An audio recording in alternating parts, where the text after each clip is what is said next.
श्रीमहागणाधिपतये नमो नमः। श्रीमहासरस्वत्यै नमः। श्रीगुरुभ्यो नमः। हरि ओम्। ఓం నమో భగవతే రమణాయ నమః. మనం చెప్పుకుంటున్నటువంటి శ్రీరమణులు చెప్పిన కథల్లో మొదటి అధ్యాయం అయినటువంటి కొండ అల్లుడు అనేటువంటి భాగంలో రెండో భాగం చెప్పుకుంటున్నాం. అయితే మొన్న మన్మధుడు వేసినటువంటి ఆ బాణానికి కోపగించుకున్నటువంటి పరమశివుడు మన్మధుణ్ణి భస్మం చెయ్యగా అక్కడ అపశృతి ధ్వనించిందని, అది అనురాగంగా మారి తర్వాత ప్రేమగా మారుతుందన్న ఉద్దేశంతో శివుడు అక్కడ ఉండలేక లేచి వెళ్ళిపోయాడు. అయితే అలా నిశ్చేష్టురాలై నిల్చున్నటువంటి పార్వతీదేవిని హిమవంతుడు వచ్చి తన గృహానికి తీసుకువెళ్ళిపోయాడు. కానీ ఆవిడ శివుడి యొక్క దృష్టి, అంటే నాళ్ళు నేను శివుడి దగ్గర ఉన్నా శివుడు కనీసం ఒక్కసారైనా నన్ను చూడలేదే అని బాధతో చాలా దుఃఖించి అప్పుడు అనుకున్నదట, శివుణ్ణి గెలవాలంటే దేహ సౌందర్యం శివుడికి ప్రీతి కలిగించదు, భక్తి జ్ఞాన వైరాగ్యాలకు మాత్రమే అతను వశుడవుతాడని నిర్ణయించుకుని ఆవిడ ఒక తీవ్ర తపశ్చర్యకు పూనుకుందుటండి. అయితే ఆ తపశ్చర్య ఎటువంటిదంటే శివయోగము అని పేరు పెట్టుకుందుట. దానికి ఉపాయం ఏంటంటే శివుని గురించి యాగమే శివయోగము అని అనుకుని గృహాన్ని విడిచిపెట్టి తపస్సు చేయడానికి అరణ్యాలకు బయలుదేరుతూ ఉండగా అప్పుడు ఆ మేనాదేవి, హిమవంతుడి భార్య అయినటువంటి మేనాదేవి పార్వతీదేవిని పిలిచి అందుట, అమ్మా అటువంటి పని చెయ్యకమ్మా, విడిచిపెట్టు అని ఆవిడ ఏమందంటే ఊ మా అని పిలిచిందిటండి. ఊ అంటే మానేయి, మా అంటే వలదు, వద్దు అని చెప్పిందిటండి. అమ్మవారికి ఆ నామం సార్థకమైంది. ఇదే ప్రశ్న వేశాడు రమణ మహర్షిని అక్కడ ఉన్నటువంటి ఒకనొక శిష్యుడు. అయ్యా, పార్వతీదేవికి ఉమా అని పేరు ఎందుకు వచ్చిందని అడిగితే ఆయన చెప్పడం ప్రారంభించారు ఈ కథంతా. ఆ కథలో ప్రధానమైనటువంటి విషయం ఇక్కడ చెప్తున్నారు. మేనాదేవి చెప్పిందిటండి, ఊ ఊ అంటే మానేసేయమ్మా ఈ పని, మా అంటే వద్దు అని. ఆ ఉమా అని అంటే ఉమా అంటే అర్థం ఏంటంటే వారింపబడినటువంటిది అని అర్థంట.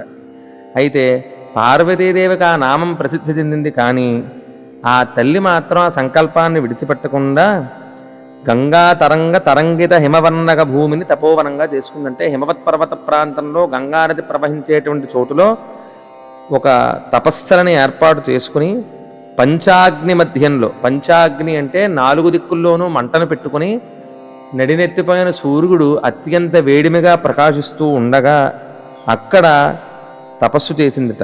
కొంతకాలం తర్వాత ఏం చేసిందంటే ఆవిడ గడ్డ కట్టించేటువంటి ఆ మంచుతో కూడుకున్నటువంటి నీళ్ళలోకి కంఠం వరకు దిగి అందులో నిల్చొని తపస్సు చేసిందిటండి. ఆ తర్వాత అప్పటిదాకా కాస్త ఎండుటాకులు తింటూ ఉండేదిట. ఆ తర్వాత ఆవిడ తపస్సులో అవి కూడా తినడం మానేసిందిటండి. ఎండుటాకులు కూడా తినడం మానేయడం చేత పర్ణములు అప్పటిదాకా తిని అప్పటికి పర్ణములు తినడం మానేయడం చేత ఆవిడకి అపర్ణ అన్న పేరు కూడా సార్థకమైంది ఆవిడికి. ఆ తర్వాత శివుడు ఆమెను దీక్షని పరీక్షించదలిచి ఒక కొంటె బ్రహ్మచార వేషంలో వచ్చి ఆమెను సమీపించి, ఓ పంచెయ్యి, నువ్వు ఎందుకని ఇలా ఆ శివుడు గురించి తపస్సు చేస్తూ ఉంటావు, వాడు ఎక్కడో శ్మశానాలో తిరుగుతూ ఉంటాడు, అంటే వాడి గురించి ఎందుకు పరితపిస్తూ, నాతో ఉండు, నాతో సుఖించు అన్నట్టు. అయితే ఎంత ప్రయత్నం చేసినా ఆవిడని గెలవలేకపోయాడు. శివనింద కూడా చేయడం మొదలుపెట్టాడు. సరే, ఆవిడ తపస్సులో ఉండడం చేత ఆ మాయా బ్రహ్మచారిని దండించకుండా పైగా నాగభూషణుణ్ణి దూషణ చేస్తున్నాడు వాడు. అది కూడా సహింపలేక పార్వతీదేవి ఆ ప్రదేశాన్ని విడిచిపెట్టి వెళ్ళిపోయిందిటండి. చెలికత్తెల్ని పిలిచి బ్రహ్మచారిని ఇక్కడి నుంచి తరిమేయమని చెప్పిందిట పార్వతీదేవి. అప్పుడు ప్రసన్నుడైనటువంటి శంకరుడు నిజరూపాన్ని చూపించి పార్వతీదేవిని చేపట్టుతూ ఉంటే అప్పుడు ఆవిడందిట, ఇంట్లో మా తల్లిదండ్రుల్ని సమీపించి యథావిధిగా నన్ను వివాహం చేసుకోండి అని చెప్పి ఆవిడ అక్కడి నుంచి వెళ్ళిపోయింది. అలా వెళ్ళిపోయిన తర్వాత ఆమెను దీవించి పరమేశ్వరుడు సప్త ఋషుల్ని అరుంధతీదేవిని పిలిచి నా వివాహానికి మధ్యవర్తిత్వం చెయ్యండి అని చెప్పెట్టు. అలా చెప్తే అప్పుడు వాళ్ళందరూ కూడా బయలుదేరి వెళ్ళి హిమవంతుడు మేనాదేవితో మాట్లాడి వివాహానికి అంగీకరింపజేసి అంగరంగ వైభవంగా విశ్వమంతా కూడా వ్యాపించినటువంటి సంతతులంతా కూడా ఆ జగన్మాతాపితరుల కళ్యాణం చూడడానికై పరుగున వచ్చేటండి ఆ హిమవత్ పర్వత ప్రాంతానికి. అందరూ కూడా కనువిందుగా చూస్తున్నారట. అత్తగారు తన అల్లుడు ఎలా ఉంటాడా అని సంతోషంగా చూస్తూ ఉంటే ఈయనేమో దిగంబరుడై పెద్ద జటాచూటంతో ఒళ్ళంతా బూడుతూ పూసుకుని దునపోతను ఎక్కువచ్చాడండి. అందరూ హళ్ళిపోయారటండి. అప్పుడు పైగా ఆయనతో పాటు ఎవరొచ్చారంటే శ్మశాన భూత ప్రేత కణాది పటాటోప దర్శనంతో గుండెల్ని జలధరింపజేసేట. ఆవిడ కంగారు పెడితే అప్పుడు వెంటనే ఆయన అత్యంత సుందరాకారుడుగా కనిపించేటండి. ఇలాగే ఇంత సుందరంగా ఎక్కడుంటాడంటే చిదంబరంలో ఉంటాడు. అందుకనే అక్కడ అమ్మవారి పేరు శివగామి, అసలు పేరు శివకామ సుందరి అని చెప్పారు స్వామివారు. అయితే కళ్యాణం అంటే పార్వతీ పరమేశ్వరులే అని చెప్పేవారండి రమణ మహర్షి. ఇతర దేవతా వివాహాలు ఏవి పురాణాల్లో ఎంత వైభవోపేతంగా జరగలేదని 10 మార్లు చెప్పాడు, వర్ణింపబడలేదు కూడా. ఇదే విషయాన్ని మా గురువులు కూడా చెప్తూ ఉండేవారు. ఏమిటా విషయం అంటే కుమార సంభవం అనేటువంటి కావ్యం రాసినటువంటి కాళిదాసు శివపార్వతుల కళ్యాణమే కుమార సంభవము అని ఆపాడు. అలాగా ఆ విషయాన్ని గుర్తు చేసుకుంటూ వివాహ సమయంలో వరుణి ప్రవర చెప్పడం జరుగుతుంది ఎప్పుడు కూడా. అయితే ప్రవర సమయం వచ్చేటప్పటికి శివుడికి ఏ ప్రవర చెప్పాలో తెలియలేదు. బ్రహ్మత్వంగా కూర్చున్నటువంటి చతుర్ముఖ బ్రహ్మ ఏం చెయ్యాలో తోచక నలుగురు వైపు చూడటం మొదలుపెట్టాడు. శివుడికి తండ్రి ఎవరు, తాత ఎవరు, ముత్తాత ఎవరు, గోత్రం ఏమిటి, ఏం చెప్తారు, ఏం తెలియకపోవడం చేత ఒకరి ముఖాలు ఒకరు చూసుకొని సరే కాసేపటికి ఏదో చెప్దామనే ప్రయత్నంలో స్వయంభువు, నిరీశ్వర అని 2 నామాలతో ఆయన భక్తపరాధీనుడై నమ్రతగా అది ఇదే వరుడి ప్రవర అని తంతు ముగించేట బ్రహ్మదేవుడు. కానీ వరప్రవర విషయంలో హిమవంతుడికి పూర్తిగా శంక తీరలేదుటండి. తన అల్లుడి వంశం కులగోత్రాలు ఏమిటో తెలియాలి, శంకానువృత్తి చేసే గరుడే కరువయ్యాడని తిరిగేట.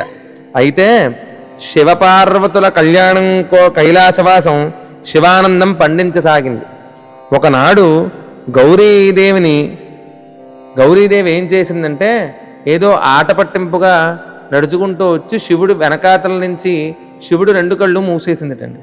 అలా మూసేయగానే సూర్యచంద్ర రూపనేత్రాలు మూత పడిపోయాట. అంటే ఆయన 2 కళ్ళు, ఒకటి సూర్యుడు, ఒకటి చంద్రుడును, మొత్తం లోకాలన్నీ చీకట్లతో కమ్ముకున్నాయి, అంధకార బంధురం అయిపోయింది. ఆ సంక్షోభాన్ని నివారించేందుకు శివుడు ఏం చేశాడంటే వెంటనే తన 3వ కన్నును తెరిచి మొత్తం లోకాలన్నిటిలోనూ వెలుగు నింపాడు. అప్పుడు పార్వతీదేవి చాలా సిగ్గుపడి తలదించుకుంటే శివుడు అన్నట్ట, నీ వినోదం లోకానికి చాలా ప్రమాదకరమైంది సుమా, కష్టం కలిగింది మన బిడ్డలకే కదా అని చల్లగా మందలించేట శివుడు. అయితే పాపం ఆ ముజ్జగజ్జనని అంటే 3 లోకాలకు తల్లైనటువంటి ఆ పార్వతీదేవి అప్పుడు అందిట, అయ్యా నాకు చాలా ఇబ్బందిగా ఉంది, నా బిడ్డలందరినీ ఎంత ఇబ్బంది పెట్టానో, దీనికి ప్రాయశ్చిత్తంగా నేను తపస్సు చేసుకుంటానని బయలుదేరి ఆ పార్వతీదేవి తపస్సు చేయడానికై కాశీ చేరుకుని అక్కడ గౌరీకుండం అనేటువంటి ఒక ప్రాంతం చేత ఆ ప్రాంతాన్ని ఎన్నుకొని అక్కడ కూర్చుని తపస్సు చేయడం ప్రారంభించింది.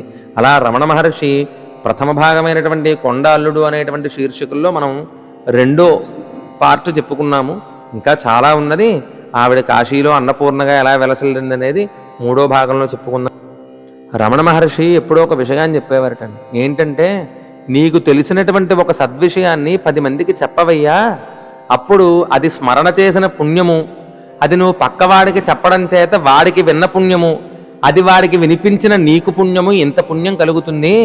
ఈ సద్విషయాన్ని ఎప్పుడూ కూడా 10 మందితో పంచుకునే ప్రయత్నం చెయ్యాలి అని చెప్పి ఎప్పుడూ తరచుగా చెప్పేవారట రమణ మహర్షి. కాబట్టి అందరూ ఈ విషయాన్ని దృష్టిలో పెట్టుకుని మీరు విన్నటువంటి ఈ సద్విషయాల్ని 10 మందికి కూడా పంచుకుంటారని భావన చేస్తూ సర్వం శ్రీ అరుణాచలేశ్వర పరబ్రహ్మార్పణమస్తు.